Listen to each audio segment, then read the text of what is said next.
Non tax revenue. ठीक है, non tax revenue के अंदर वो सारी रिसिप्ट इंक्लूड होंगी जो कि टैक्स के अलावा है। तो हम ऐसे भी कह सकते हैं कि all the receipts of revenue nature other than tax revenues, सारा का सारा हमारा नॉन टैक्स रेवेन्यू में आ जाएगा। इसके अंदर हम लोग इंक्लूड करते हैं सबसे पहले, मैंने कुछ एग्जांपल, 4 एग्जांपल तो मैंने लिखवाए थे, उन्हीं के बारे में यहाँ बात कर लेता हूँ। सबसे पहले हम लोग इंक्लूड करते हैं इसके अंदर जी, गवर्नमेंट ने जो भी अपने लोन्स दे रखे होते हैं to state government, union territories या लोकल बॉडीज, उस पर जो इंटरेस्ट कलेक्ट होता है वो इसमें इंक्लूड हो जाएगा। तो interest received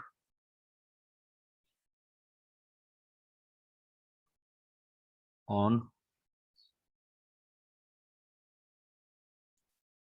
loans given to state government, union territories etcetera.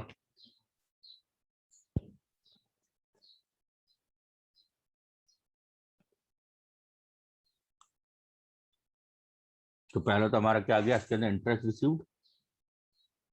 दूसरा इसके अंदर आता है हमारा सेकंड,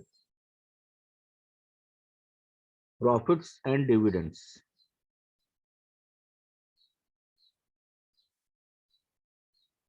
प्रॉफिट्स एंड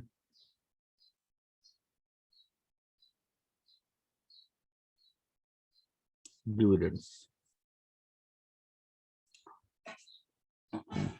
क्योंकि दोनों थोड़ा सा मैं अलग अलग कर देता हूँ, क्योंकि प्रॉफिट और डिविडेंड में थोड़ा सा डिफरेंस आ जाता है। तो जब हम प्रॉफिट की बात करते हैं तो प्रॉफिट का तो मतलब है कि we are talking about public enterprises, जो पब्लिक ओन्ड कंपनीज होती हैं, उन पब्लिक ओन्ड कंपनीज पे जो गवर्नमेंट अर्न करती है, that is called as public sector undertaking. Public sector undertaking का मतलब होता है पब्लिक या गवर्नमेंट ओन बिजनेस एंटिटीज, या आप सिंपल कहा जाए तो गवर्नमेंट ओन इंडस्ट्रीज या गवर्नमेंट ओन बिजनेस यूनिट्स जो हैं, उनको हम लोग पब्लिक सेक्टर अंडरटेकिंग्स या पब्लिक सेक्टर यूनिट्स कहते हैं। जैसे कि आपका जितने भी आपके बैंक्स हैं, नेशनलाइज बैंक्स लाइक, जितने भी आपके SBI है, देन बैंक ऑफ इंडिया है, then Central Bank of India, जितने भी आपके नेशनलाइज बैंक है जिनको हम लोग गवर्नमेंट बैंक भी कहते हैं, तो वो इसके अंदर आ गए नेशनलाइज बैंक। अब चाहे कोई भी नेशनलाइज बैंक, तो whether it is state bank of India और बैंक ऑफ बड़ौदा और देना बैंक, ठीक है, देना बैंक, ठीक है। तो जितने भी हम लोग कमर्शियल बैंक की बात करते हैं, तो कमर्शियल बैंक का हम लोग पहले ही पढ़ चुके हैं कि इनका जो प्रॉफिट मोटिव जो होता है प्रॉफिट होता है। तो जो भी गवर्नमेंट बैंक प्रॉफिट अर्न करते हैं वो कहाँ जाएगा, वो गवर्नमेंट के रिसिप्ट के अंदर जाएगा। देन इसी के साथ में other financial institutions like LIC, UTI, ठीक है, इसके अंदर जो भी प्रॉफिट्स अर्न होता है वो गवर्नमेंट की बिजनेस कंपनीज, फॉर एग्जांपल या इंडस्ट्री जैसे HMT, Hindustan machine and tools, ठीक है। उसके बाद में BSNL,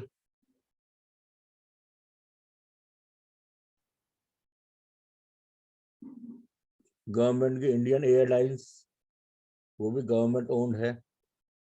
गवर्नमेंट रेलवेज, ये भी गवर्नमेंट ओन्ड हो गया। तो इससे जो भी प्रॉफिट अर्न होता है वो तो है ही है।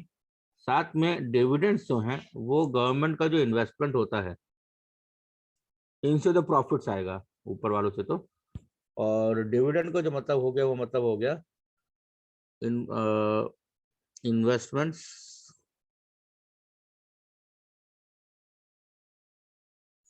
मेड बाय गवर्नमेंट, ठीक है। गवर्नमेंट भी जो है वो प्राइवेट कंपनीज के अंदर पार्टनरशिप ले सकती है, उसके अंदर अपने उसके अंदर इक्विटी परचेज कर सकती है, या एब्रॉड जो है वो कंपनीज में इक्विटी परचेज कर सकती है। तो गवर्नमेंट ने जो भी इन्वेस्टमेंट किया हुआ है उस पर जो डिविडेंड अर्न कर रही है प्लस प्रॉफिट्स, ये दोनों ही जो है ये भी हमारे नॉन टैक्स रेवेन्यू के अंदर आ जाता है। देन थर्ड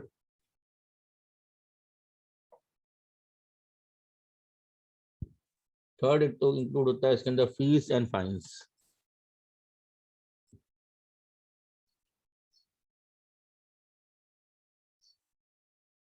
ये दोनों टर्म्स भी एक साथ ले लेते हैं।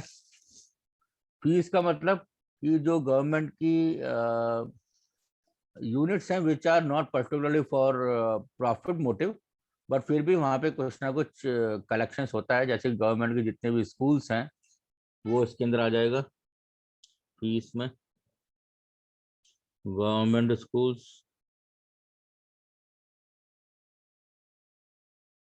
ठीक है, प्लस गवर्नमेंट के हॉस्पिटल्स,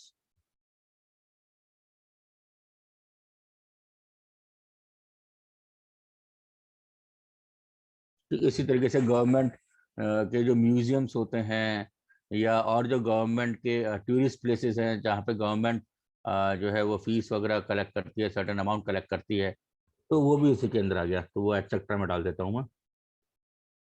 ऐसी फाइन्स जो है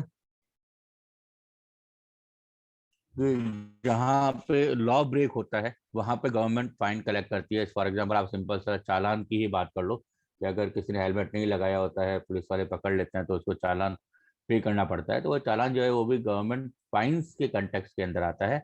इसी तरीके से अगर कोई मान लीजिए टैक्स लेट पे करता है तो उसको इंटरेस्ट प्लस पेनल्टी पे करनी पड़ती है, ठीक है। और प्लस कोई किसी को कोई क्रिमिनल एक्ट है तो उस पर भी कोई जो है वो गवर्नमेंट फीस या पेनल्टीज वगैरह जो है वो इम्पोज करती है।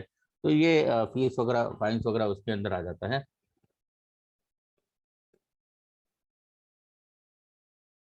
तो फाइन्स के लिए हम ये कह सकते हैं कि ये एप्लीकेबल होगा सर ऑन द, एक सेकंड रुक जाओ, फाइन्स एप्लीकेबल होगा on the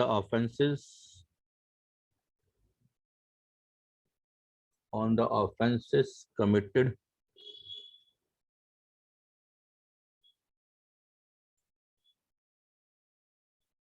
by law breakers. हाँ जी बोलिए। सर ये डिविडेंड जो है इन्वेस्टमेंट पे जो प्रॉफिट होते हैं वो है क्या? अब इन्वेस्टमेंट का क्योंकि एक्चुअली क्या होता है कि जैसे मैंने अगर किसी का शेयर परचेज करा है तो मेरे लिए वो इन्वेस्टमेंट हो जाएगा, लेकिन शेयर्स पे प्रॉफिट नहीं आता है। शेयर का जो प्रॉफिट होता है उसको डिविडेंड बोलते हैं, है ना। तो केवल नाम में अंतर है, बाकी तो मतलब एक ही है, कुछ ज्यादा कुछ खास डिफरेंस नहीं है। Okay sir. तो ऐसी फीस एंड फाइन्स दोनों मैंने अलग अलग कर दिए, कौन सी चीज कहाँ आ रही है कमान उसमें अर्न करने में या रिसिप्ट में, रिसिप्ट में। देन फोर्थ आ गया इसके अंदर आपका external grant in add.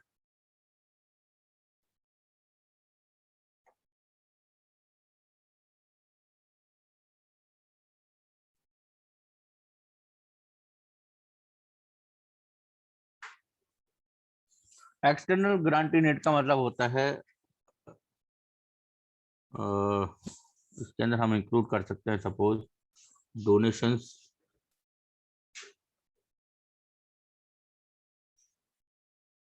Gifts, charity, इसी तरीके से कुछ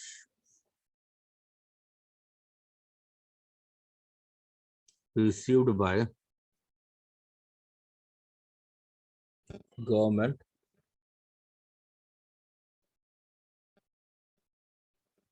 from foreign government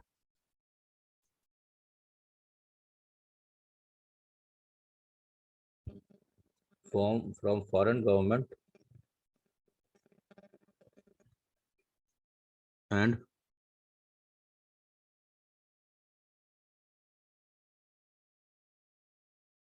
international organization।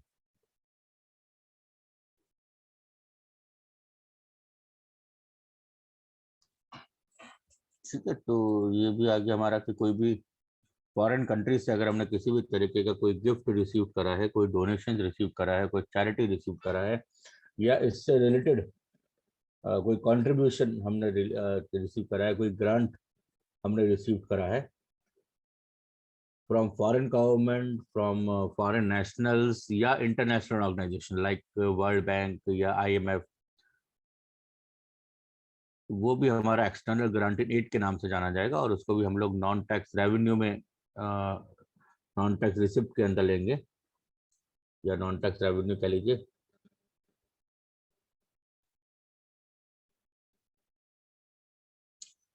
Last जो इसके अंदर आता है,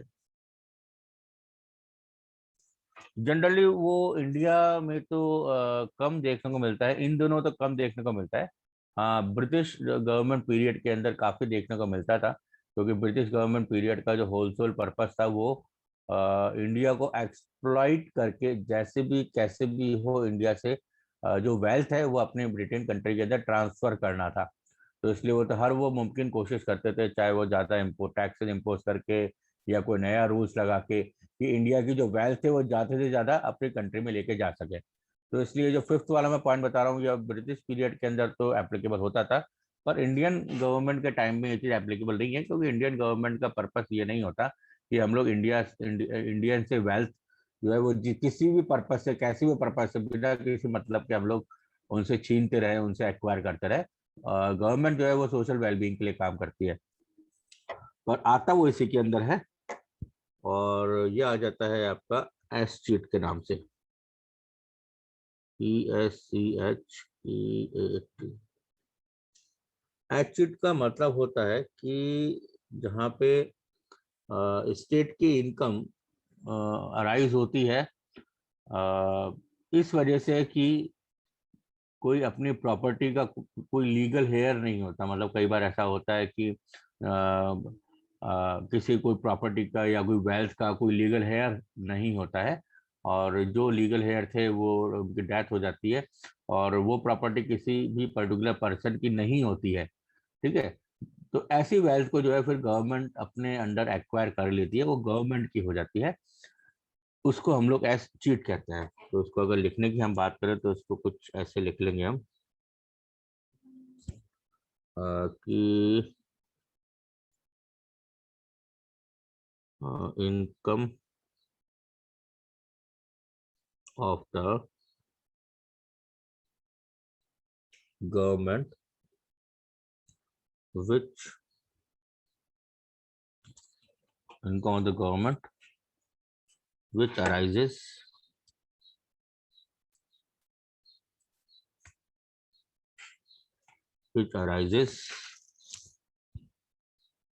out of the property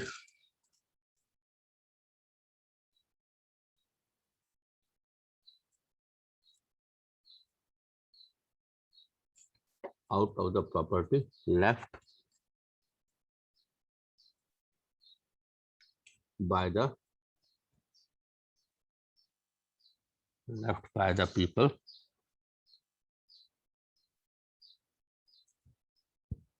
without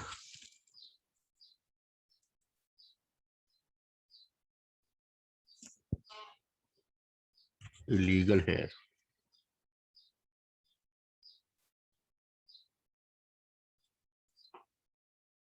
ठीक है, तो ये आपका एसेट हो जाता है, income of the government which arise out of the property left by the people without a legal hair.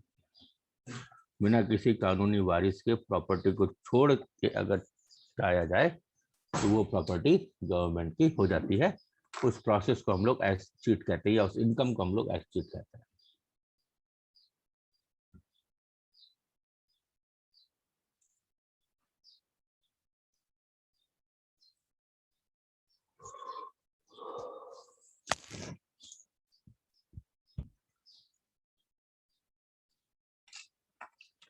हाँ भाई, यहाँ तक किसी को कोई भी डाउट, कंफ्यूजन, गुंजाइश हो तो पूछ ले मुझसे। कुछ मन में कोई बात आ रही हो।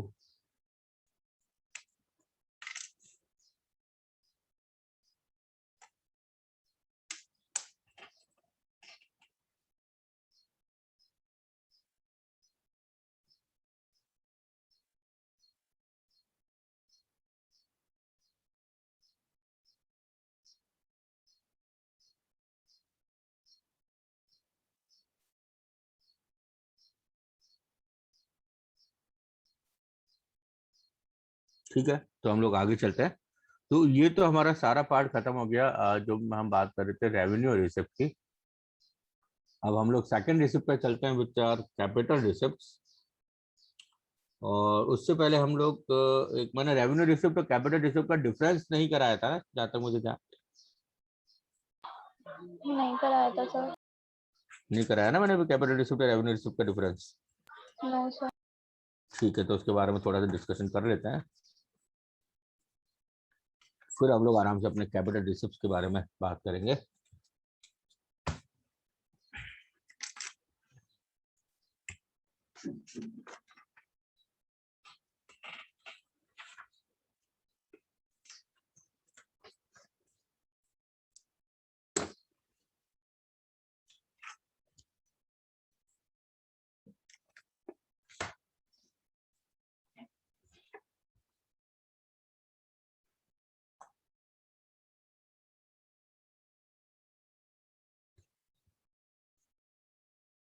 जब रिसिप्ट की बात कर रहे थे हम लोग, तो ये तो मैंने क्लियर कर ही दिया था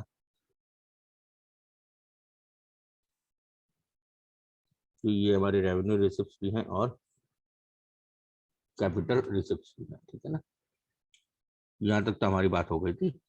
अब थोड़ा सा इनका डिफरेंस देख लिया जाए कि भाई क्या डिफरेंस होता है कैपिटल रिसिप्ट और रेवेन्यू रिसिप्ट में। इंपॉर्टेंट है, पूछ लिया जाता है 3 मार्क्स के अंदर, distinguish between revenue receipt and capital receipt, या फिर आपको एग्जांपल दे दिए जाएंगे और आपसे पूछा जाएगा identify which of the following is revenue receipt और कैपिटल रिसिप्ट, गिव रीजन। तो रीजन के साथ में आपको वहां पे बताना होगा।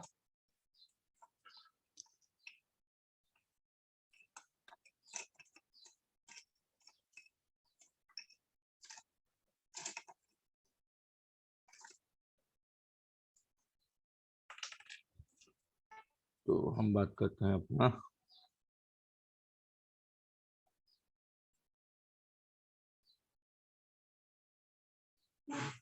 रेवेन्यू रिसिप्ट,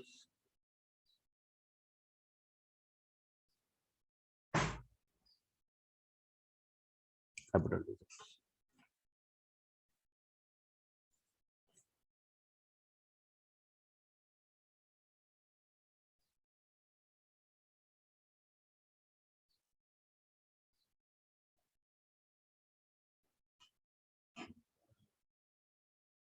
देखिए, रेवेन्यू रिसिप्ट और कैपिटल रिसिप्ट में जो डिफरेंस है, ये चीज तो क्लियर है कि अगर हम रिसिप्ट की बात कर रहे हैं तो उसके इसके अंदर कैश, बिजनेस के कंटेक्स्ट के अंदर कैश इनफ्लो होगा या कैश आउटफ्लो होगा, पैसा आएगा कि जाएगा। आएगा। पैसा आएगा, ठीक है ना।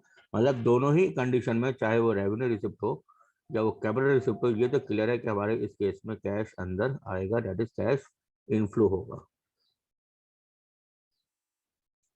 तो अगर आपको किसी भी पॉइंट के अंदर समझने में दिक्कत आ रही हो तो आप ये देख लें एक बार कि ये पहले रिसिप्ट है या एक्सपेंडिचर है। तो सबसे पहले तो आपको ये आइडेंटिफाई करना पड़ेगा कि whether the item is receipt और एक्सपेंडिचर, कैश इनफ्लो है या कैश आउटफ्लो है। उसके बाद में फिर हमको डिसाइड करना पड़ेगा कि अगर ये रिसिप्ट है तो ये रेवेन्यू रिसिप्ट है या कैपिटल रिसिप्ट है। तो उसके लिए ये कहा गया है कि भाई कैपिटल रिसिप्ट का मतलब कोई भी रिसिप्ट या कोई भी कैश इनफ्लो,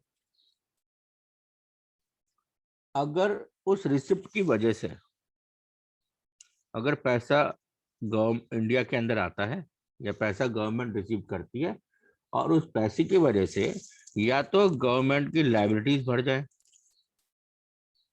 या गवर्नमेंट के एसेट्स कम हो जाए।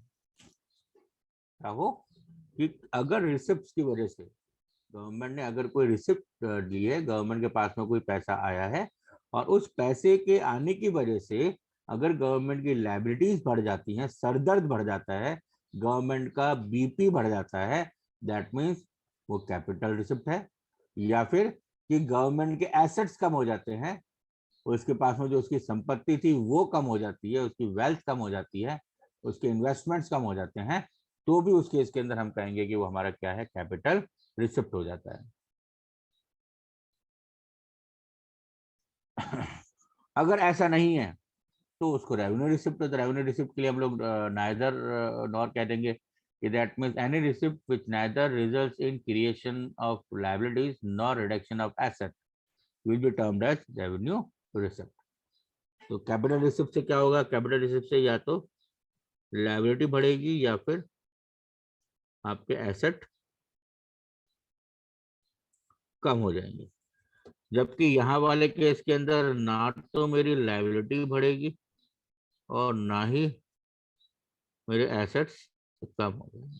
ठीक है, फॉर एग्जाम्पल मान लीजिए कि गवर्नमेंट ने वर्ल्ड बैंक से, इंडियन गवर्नमेंट ने क्या लिया? लोन। तो अगर इंडियन गवर्नमेंट वर्ल्ड बैंक से लोन लेती है तो क्या ये इंडिया के लिए रिसिप्ट होगा कि एक्सपेंडिचर होगा? रिसिप्ट। बिल्कुल, दैट मीन्स ये क्या हो गया? ये रिसिप्ट हो गया। अब क्या इस रिसिप्ट की वजह से गवर्नमेंट के सरदर्द बढ़ा है? क्या कोई ऑब्लिगेशन या लायबिलिटी बढ़ी है? Yes sir. No sir. Yes sir. कौन कौन ये धुरंधर कौन है भाई? ये नो किसने कहा? दीपिका ने।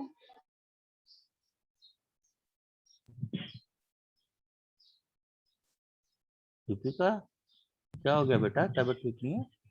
सर लोन तो शुगर लो हो गया। तुम्हारे शुगर लो हो रहा है, मुझे ऐसा लग रहा है। अगर आप किसी से पैसे उधार लोगी तो आपकी लायबिलिटी नहीं बढ़ेगी। अरे अच्छा नहीं सर, सर, मेरे को अरे लगा अरे कि नहीं सर, अरे नहीं सर, लोगों का पैसा अपना पैसा, काहे की लायबिलिटी? नहीं, मेरे मैं को तो लगा सर हमने लोन दिया है। मैं तो सर इस चीज पे विश्वास ही नहीं करती सर। मैं तो बड़ी सबको अपना मान के चलती हूँ। है सर मेरे को लगा कि लोन दिया है हमने। और सुन, मैं कह रहा हूँ, मैं साफ साफ कर रहा हूँ कि वर्ल्ड बैंक ने इंडियन गवर्नमेंट को लोन दिया। इसलिए हाँ मैं यहाँ सर, पे अब समझ इसलिए मैं गई। यहाँ पे ना मार्किंग भी करता चला जाता हूँ कि कुछ बच्चे होते हैं जो क्लास के अंदर ऊँगते रहते हैं, फिर एकदम से उनको जगाता हूँ तो याद आता है, अरे हाँ सर, हाँ सर, हाँ सर। तो यहाँ भी देखते रहा करो भाई। हाँ अर्षिता जी, अपने तो कोई डाउट नहीं है ना? नहीं नहीं सर। पक्का है ना अपने कि ये रिसिप्ट और रिसिप्ट की वजह से लायबिलिटी बढ़ जाएगी? हाँ सर। ठीक है। तो अब इस लोन रिसिप्ट और रिसिप्ट की वजह से क्या होगा? There is increase in liability, और क्योंकि there is increase in liability इसलिए अब मैं इस रिसिप्ट को क्या बोलूंगा कि भैया ये रिसिप्ट कौन सी होगी? Capital capital receipt. रिसिप्ट। ठीक है। ऐसे ही ये तो चलो मैंने बता दिया लायबिलिटी के बढ़ने वाली कैपिटल रिसिप्ट। कोई एसेट के कम होने वाला केस बताओ। सर कुछ सेल होना। हाँ बेटा। सर सेल करना कोई असेट। जैसे कि मान लो नरेंद्र मोदी जी ने जो है उनका एक वो सूट है, वो सुनने में आता है 10-12 लाख का, पता नहीं कितने का है, वो सर अगर उनका वो सील कर पर्सनल देते नहीं, हैं तो उससे गवर्नमेंट पैसा का। आता है, वैसा कुछ? सर गवर्नमेंट से रिलेटेड कुछ। क्या बताओ, और बताओ, सोच के बताओ क्या एग्जांपल। गवर्नमेंट अपना क्या एसेट बेचे कि उसको कैपिटल रिसिप्ट ले लेंगे? Sir securities. सिक्योरिटीज? कौन सी सिक्योरिटीज? सर वो जो गवर्नमेंट। मार्केट में पड़ी थी ना, गवर्नमेंट सिक्योरिटीज। अच्छा, सेंट्रल बैंक में जो पड़ी थी गवर्नमेंट सिक्योरिटी, सेंट्रल बैंक में क्या पड़ी थी बताओ? गवर्नमेंट की खुद की गवर्नमेंट सिक्योरिटीज है। और वो जो central bank inflation and deflation को कंट्रोल करने के अंदर उनको भी इशू करती है, घूम फिर के बाद में भी आ जाती है। तो एसेट बेचना थोड़ी हुआ।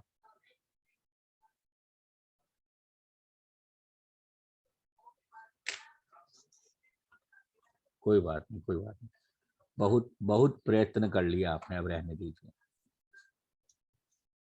Sir investments. क्या इन्वेस्टमेंट बेटा?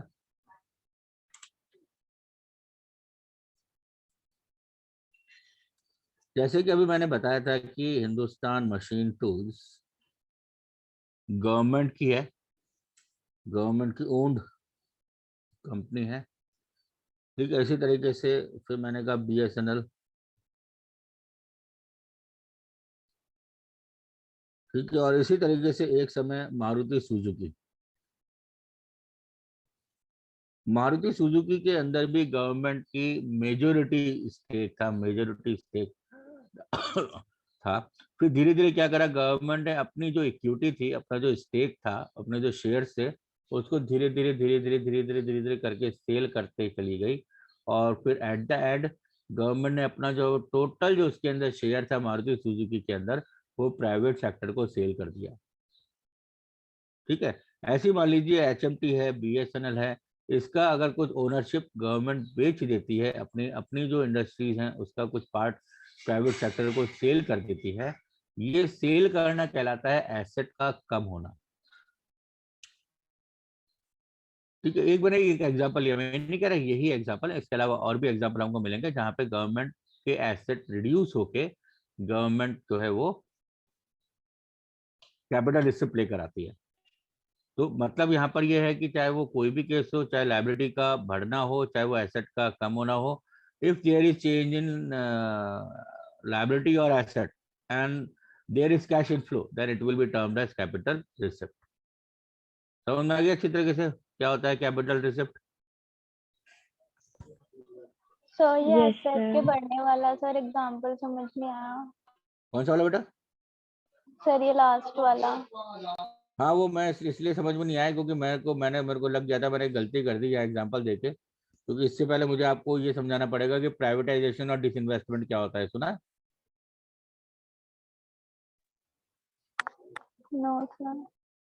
इसी बस वो मैंने गलती कर दी, तो मैं ये मान के चलता हूँ कि बच्चों को इतना तो आता ही होगा। फिर बाद में मेरे को याद आता है, नहीं यार ये तो अपने बच्चे हैं, इनको कहाँ इतना आता होगा, ये तो सब मुझसे ही उम्मीद लगा के रखते हैं, जो भी पढ़ाएंगे मुझे से ही पढ़ाएंगे, और मैंने तो ये पढ़ाया नहीं है।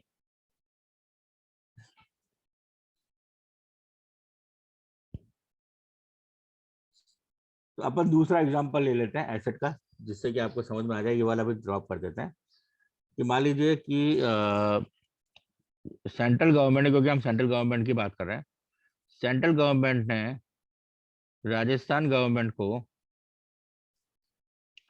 2 करोड़ रुपीस का लोन दिया। ठीक है। तो सेंट्रल गवर्नमेंट ने राजस्थान गवर्नमेंट को 2 करोड़ का लोन दिया। अब मुझे बताइए किसके लिए ये लायबिलिटी है?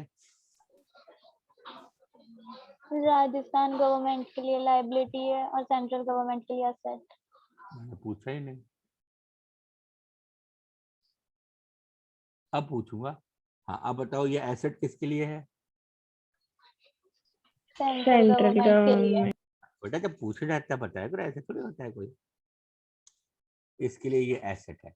अभी एसेट क्यों है, किस नाम से ये अपने बुक्स में रिकॉर्ड करेगी इसको? डेटर। है डेटर सही है। मैं ना फरीदी यही से मोबाइल में घुस के चाटा लगा दूंगा। ऐसे अकाउंट्स के स्टूडेंट हो के डेटर्स बता रहे हो इसको? डेटर्स कौन होते हैं? डेटर्स और डेटर्स केवल और केवल हम अपने अकाउंट्स में उनको कहते हैं जिन्होंने हमसे हमारा स्टॉक उधार उधार पे खरीदा हुआ है। हाँ कि नहीं? Yes sir. हाँ, वो तो चलो ठीक है। हर हम उसको एक नॉर्मल लैंग्वेज में काम में ले सकते हैं कि भाई जिस बंदे को हमें पैसा देना है, जो हमको पैसा देने वाला है, उसको डेटर कह देंगे। पर हमें अकाउंट्स में पता है कि भाई जो जिसने हमसे मर्चेंडाइज गुड्स उधार पे खरीदा है, हम लोग पर्टिकुलरली उनको डेटर्स कहते हैं। इनको मैं डेटर नहीं कहूंगा।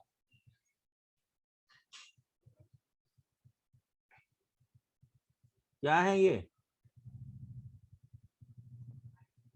मेरे लैंडर्स की, ये सेंट्रल गवर्नमेंट के लैंडर्स है कि बोरोवर्स हैं? बोरोअर। बिल्कुल सही बात है, बोरोवर्स हैं। तो जो बोरोवर्स होते हैं उनको हम अपनी बैलेंस शीट में किस नाम से रिकॉर्ड करते हैं?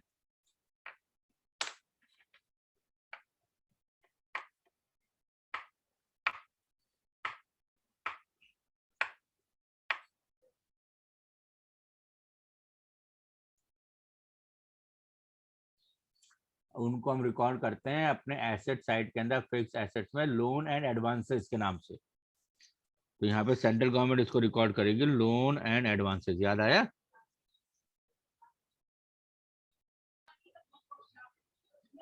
ठीक है ना?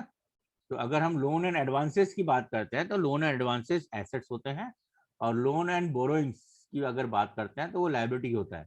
तो राजस्थान तो इसको रिकॉर्ड करेगा एल एंड बी के अंदर, और सेंट्रल गवर्नमेंट इसको रिकॉर्ड करेगा अपने एल एंड ए के अंदर। ठीक है। अब क्या हुआ, जब टाइम पूरा हुआ कि एक साल भर के अंदर गवर्नमेंट, राजस्थान गवर्नमेंट को सेंट्रल गवर्नमेंट को 2 करोड़ का पेमेंट करना था, तो 1 साल के बाद में राजस्थान गवर्नमेंट ने सेंट्रल गवर्नमेंट को ये पेमेंट कर दिया। ठीक है। तो क्या ये सेंट्रल, अब जो 2 साल के बाद में या 1 साल के बाद में राजस्थान गवर्नमेंट ने जो ये पेमेंट करा है सेंट्रल गवर्नमेंट को, तो क्या ये सेंट्रल गवर्नमेंट के लिए रिसिप्ट है या एक्सपेंडिचर है? रिसिप्ट। बिल्कुल सही बात है, क्योंकि मैंने पहले ऊपर क्लियर कर दिया कि आपको ये देखना है कि कैश इनफ्लो है कि आउटफ्लो है। सेंट्रल गवर्नमेंट के पास में पैसा आ रहा है, इसलिए ये रिसिप्ट है। क्या इस रिसिप्ट की वजह से मेरे ये जो एसेट्स हैं, लोन एंड एडवांसेस, जो हम यहाँ सेंट्रल गवर्नमेंट के बुक्स में रिकॉर्ड कर रहे थे, ये लोन एडवांसेस कम हो जाएंगे? बताइए। ऑब्वियसली हो जाएंगे ना भाई। अभी हमने क्या कर रखा था, अभी हमने अपने इस यहाँ पर दिखा रखा है एसेट साइड पे 2 करोड़ के loan and advances to Rajasthan government. अब जैसे ही मेरे पास ये पेमेंट आ जाएगा, तो यहाँ से मैं लोन एंड एडवांसेस तो हटा दूंगा ना अपने एसेट साइड से। तो समझ रहे तो हो? सर इसमें इनकम क्या हुआ? अरे इनकम, इनकम अलग होता है, रिसिप्ट अलग होती है। क्या हो गया तुम लोगों को आज? ये अकाउंट्स के अंदर बहकी बहकी बातें क्यों कर रहे हो इकोनॉमिक्स में? थोड़ी बहुत अकाउंट्स आती है मुझे, ऐसे मत करो। ये इनकम थोड़ी हुई, रिसिप्ट की बात हो रही है यहाँ पे। Receipt and income are different. तो ये वाला, ये इसके लिए रिसिप्ट तो वही भाई, जब इसने ये रिसीव कर लिया। इनकम, इनकम से मतलब हम क्या समझते हैं? इनकम से बेसिकली जो आप लोग मतलब समझते हो कि खर्चा काट के जो मैंने रिसीव करा, डेट इज इनकम। तो ये इनकम की बात नहीं हो रही है यहाँ पे, कुछ उसने कमाया नहीं है, यहाँ पर उसने रिसीव करा है, रिसिप्ट है ये उसकी। ठीक है।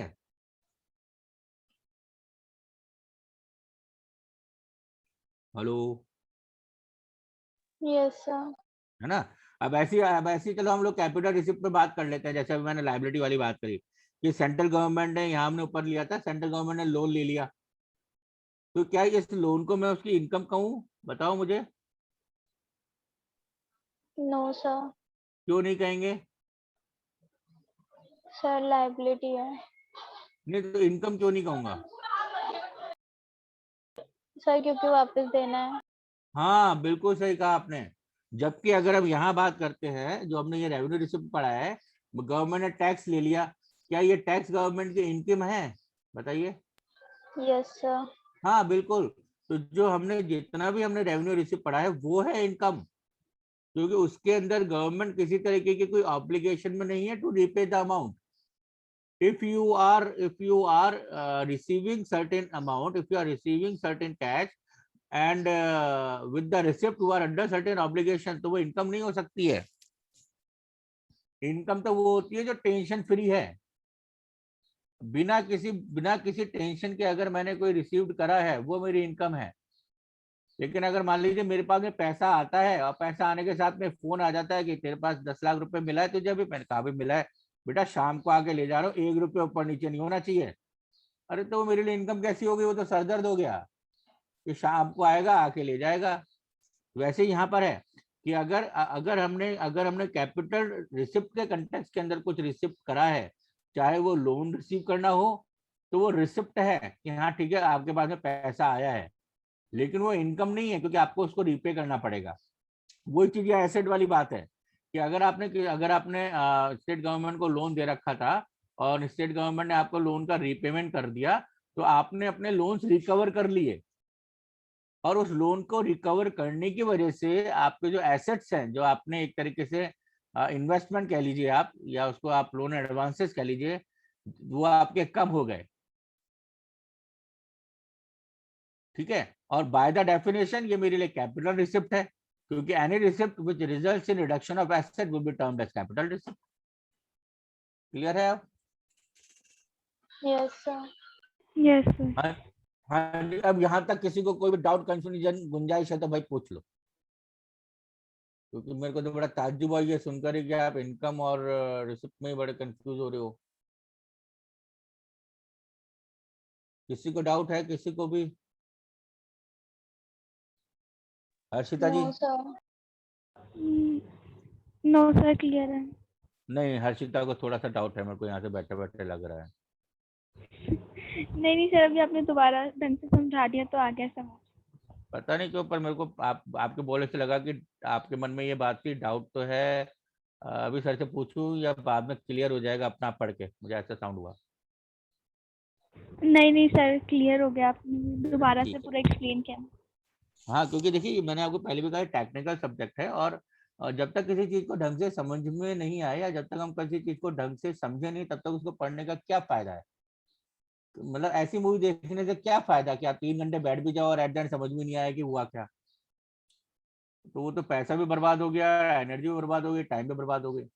तो इसलिए अगर कहीं भी आपको छोटी सी भी चीज में ऐसा लगता है कि सर ये थोड़ा सा आप क्लियर करो, तो वो मेरे से पूछ लिया करो, मैं आप जैसे भी होगा क्लियर कर दूंगा।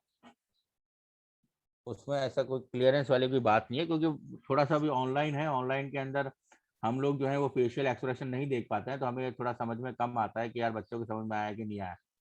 वो तो जब आप कहोगे आया नहीं आया तो ही हम समझ पाएंगे कि आया ही है कि नहीं आया है। चलिए जी, आगे चलते हैं। तो ये बात तो क्लियर हो गई यहाँ तक, तो एसेट और लायबिलिटी का कम या ज्यादा होना। अब मुझे बताइए कि रेवेन्यू रिसिप्ट और कैपिटल रिसिप्ट दोनों में से कौन सी रिसिप्ट रैकरिंग नेचर की होगी? रेवेन्यू। रैकरिंग मतलब पता है? बार बार होने वाला। रैकिंग का मतलब बार बार नहीं होता, अगर रिपीटेटिव होता हो है। रिपीट। हाँ, जो आपको हर बार मिलती, हर एनुअली मिलती रहे, that is what called as revenue recurring income. Receipt. Recurring income, ठीक है ना? तो इसके अब रेवेन्यू रिसिप्ट है। तो जैसे कि हमने कहा कि हमारे प्रॉफिट्स अर्न हो रहे हैं, या मेरे पास चालान आ रहा है, तो हर साल चालान आता रहेगा। ये बात अलग है कि एक बंदा हर साल नहीं देगा, पर ठीक है, चालान से मेरे को मतलब है, वो कौन दे रहा है उससे मतलब नहीं है गवर्नमेंट को। तो फीस, चालान, पेनल्टीज हैं, इंटरेस्ट है, डिविडेंड्स हैं, तो ये तो हर साल मैं अर्न करते ही रहूंगा। तो उसके रेवेन्यू रिसिप्ट जो है वो रैकरिंग नेचर की होती है। मैं आर लिख रहा हूँ, फुल फॉर्म लिख लेना आप। रैकरिंग नेचर की होती है, जबकि ये जो होती है ये नॉन रैकरिंग होती है।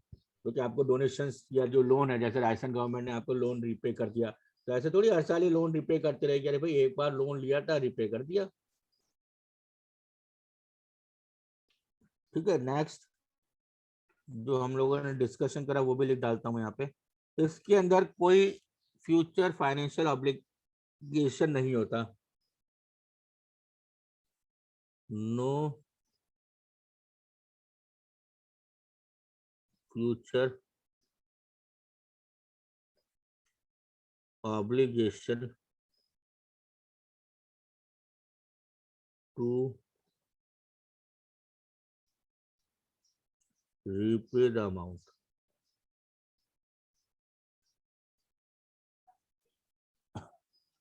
ठीक है, ये रेवेन्यू रिसिप्ट के बारे में ये बात भी सही है कि भाई यहाँ रेवेन्यू रिसिप्ट अगर हम लेते हैं तो उसके अंदर गवर्नमेंट किसी तरीके की कोई फ्यूचर ऑब्लिगेशन में नहीं होती है उसको रीपे करने की। जबकि यहाँ पर कैपिटल रिसिप्ट के केस के अंदर गवर्नमेंट अगर लोन फॉर्म में लेती है, लोन फॉर्म में अगर रिसिप्ट है, तो गवर्नमेंट ऑब्लिगेशन में आएगी। गवर्नमेंट ऑब्लिगेशन में आएगी तो there will be future obligation. क्या लिख रहा हूँ? फ्यूचर ऑब्लिगेशन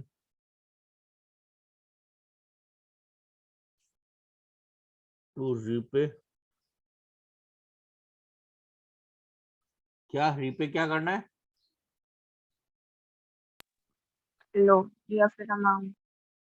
केवल अमाउंट, रिसिप्ट। या साथ में कुछ और धन्यवाद नहीं दोगे साथ में? इंटरेस्ट। और क्या इंटरेस्ट। धन्यवाद ही तो है वो मनी टर्म्स में। अगर बिना धन्यवाद दिया लोन दे दोगे तो अगली बार लोन नहीं मिलेगा। To repay principal plus interest. To repay principal plus interest. तो आपके ये 3 डिफरेंस यहाँ पर हमने करा दिए।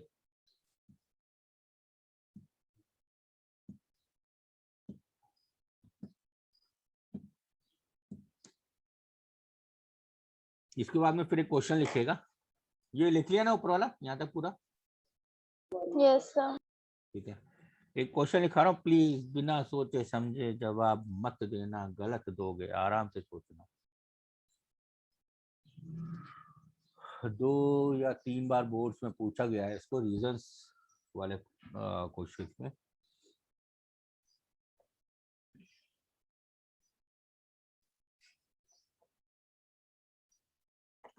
Grant from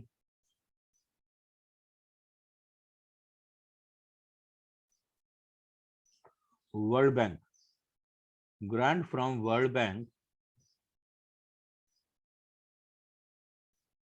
is non-recurring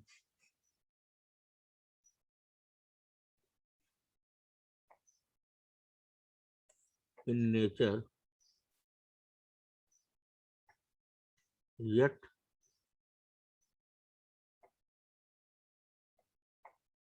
it is a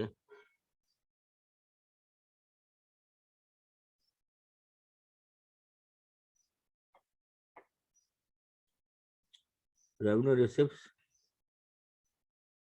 Why?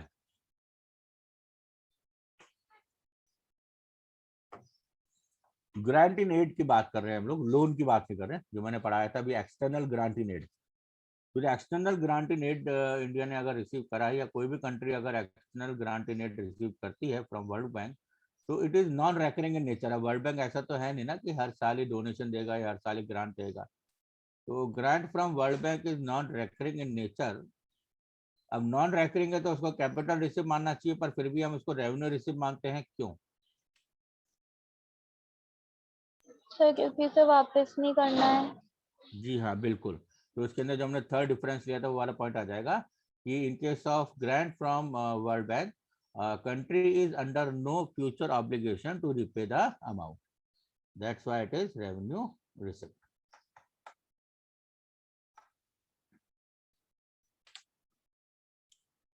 ठीक है, उसके बाद फिर मैं क्वेश्चन दे रहा हूँ, डिस्कस अभी यही कर लेते हैं, बाकी वो होमवर्क में करना है आप लोगों को।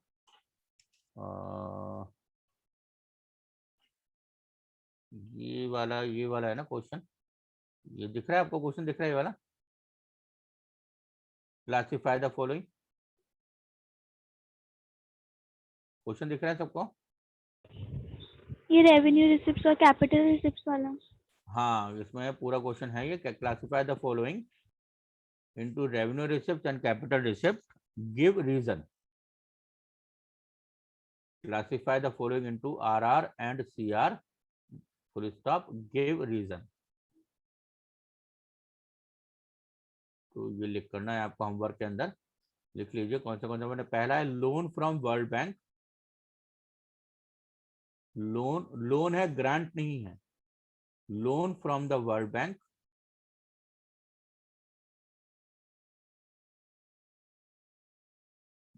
Then corporate tax, revenue receive. हाँ।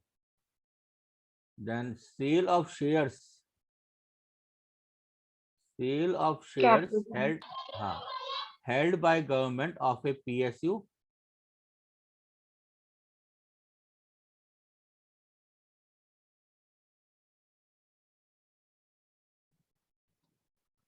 next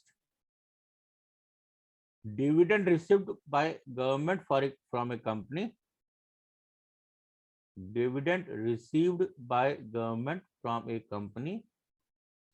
और चाहे अगर आपने वो क्वेश्चन अलग से नहीं लिखा हो तो इसी में लिख लीजिएगा फिफ्थ पॉइंट भी, grants from the World bank, अलग से लिख लिया है तो ठीक है, ग्रांट्स।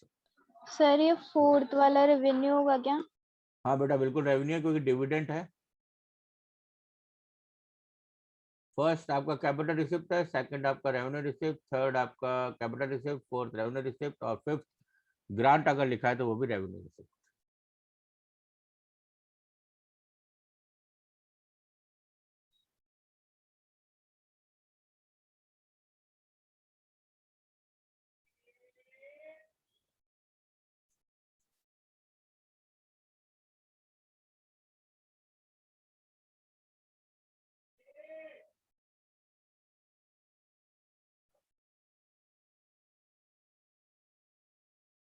हाँ भी लिख लिया सबने? Yes sir. ठीक है, तो इकोनॉमिक्स Yes, आज sir. यहीं पे एंड अप करते हैं अपन। आप ब्रेक ले लीजिए थोड़ा सा, क्योंकि लास्ट क्लास में भी आप लोगों ने ज़्यादा ब्रेक नहीं लिया था। तो अभी मेरे पास 11:23 हुए हैं मेरे, तो 7 मिनट का आप ब्रेक चाहे तो ले लीजिए। 11:30 पे फिर मैं अकाउंट शुरू करूंगा, और मैं चाहता हूँ अकाउंट फ्रेश माइंड से आप लोग आए, क्योंकि 2 थ्योरी हो गई आपकी। मीनवाइल इन 7 मिनट में 8 मिनट में किसी को कुछ पूछ रहा हो इकोनॉमिक्स से रिलेटेड, अकाउंट से रिलेटेड, पूछ लीजिए।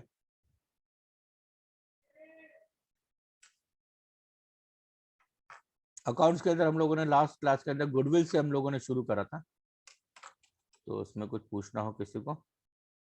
आज उसके अंदर काफी न्यूमेरिकल वाला पार्ट करेंगे हम लोग।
हाँ जी, तो हम लोगों ने लास्ट क्लास के अंदर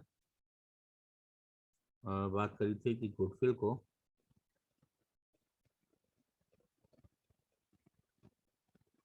हम दो तरीके से क्लासिफाई करेंगे। एक है हमारी परचेज गुडविल,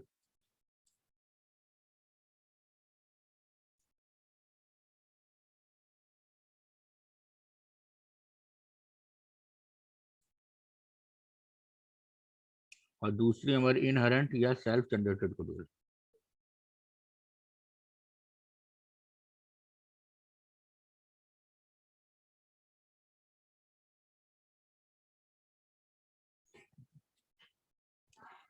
परचेज गुडविल का मतलब होता है कि जब आप किसी की बिजनेस परचेज करते हो तो उसके नेट एसेट्स के साथ साथ, अब मैं नेट एसेट वर्ड यूज कर रहा हूँ क्योंकि नेट एसेट मैंने पिछली क्लास में पढ़ा दिया था, अभी रिवाइज तो करा दूंगा। तो जब आप किसी का बिजनेस परचेज करते हो तो उसके नेट एसेट्स के साथ साथ में आप उस बिजनेस की रेपुटेशन भी परचेज करते हो। उस बिजनेस का सालों की जो मेहनत हुई है उस बिजनेस पे वो भी आप परचेज करते हो।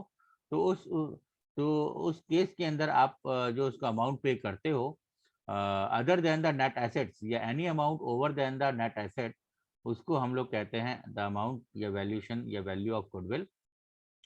और इस गुडविल को हम लोग, क्योंकि ये गुडविल हमने परचेज करी है, तो जो बायर होता है उसके लिए ये गुडविल इंटेंजिबल एसेट हो जाती है और उसको वो अपनी अकाउंट्स बुक के अंदर रिकॉर्ड करता है। तो परचेज गुडविल को हम लोग रिकॉर्ड करेंगे अपने बैलेंस शीट के अंदर, अपने अकाउंट्स बुक के अंदर purchase goodwill is always recorded. ठीक है, फॉर्मूला जो हमने निकाला था वो लिया था हमने कि परचेज गुडविल का मतलब हो जाएगा वैल्यू ऑफ गुडविल का मतलब होगा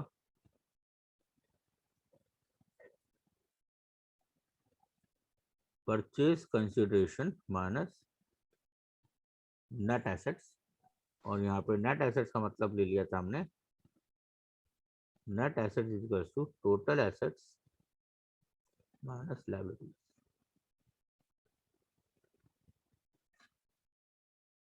तो वैल्यू ऑफ गुडविल यहाँ पे जो हम निकालेंगे वो हो जाएगा हमारा purchase consideration minus net assets. And sir purchase purchase consideration क्या है? बता रहा हूँ, purchase consideration is the amount offered to buy a business, amount offered to buy a business, इसको हम लोग बोलते हैं परचेज कंसिडरेशन। ओके। ठीक है, इसका एक एग्जांपल लेके मैंने थोड़ा समझाया।